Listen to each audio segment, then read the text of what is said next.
Hey you, yeah you right there.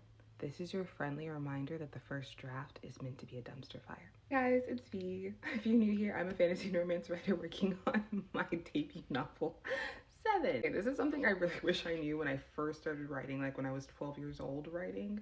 And it's that the first draft is not meant to be perfect. It doesn't even read like a book. It doesn't have to read like a book. Literally, some people call it draft zero because it's so discombobulated and dysfunctional and so far away from like what your final product will look like. So this is for you to keep in mind. You will have several drafts. You're not going to just have one. If you think you're going to come on here and pop out like a golden book in one try, I mean, go for it. I would love to see it. Like that would be really cool, honestly. I'm not here to discourage you, but I am here to remind you that most people's process is that they write anywhere from 3 to 4 drafts. I know some people who are on their 10th draft, so and there's literally nothing wrong with that, especially if you remember that your first draft is just meant for you to tell yourself the story for the first time.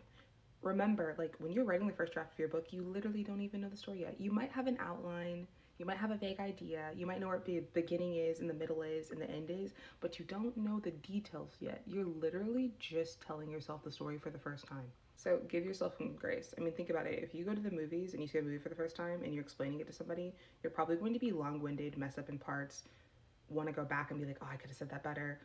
But after you've seen the movie like 6 or 7 times and after you've explained it 6 or 7 times, you're probably telling it like a pro, like better than it was on the screen. This is how the drafts for your books work.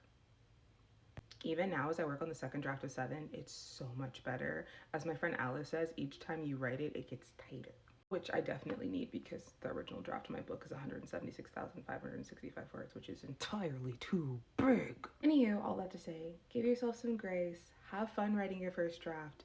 Let it be messy, let it be wild, let it be crazy. Put little asterisk things that say this is supposed to happen here, he says something cool there. Like my first draft is full of those. It's full of something cool happened here, she does something to get to here. Like it's literally so fine. When you go back, babes, and you write it again, you'll have an idea of what you want to do with that. Anyway, I say this because I hate to think about how many stories are being killed right now in the pursuit of perfection. It's not meant to be perfect.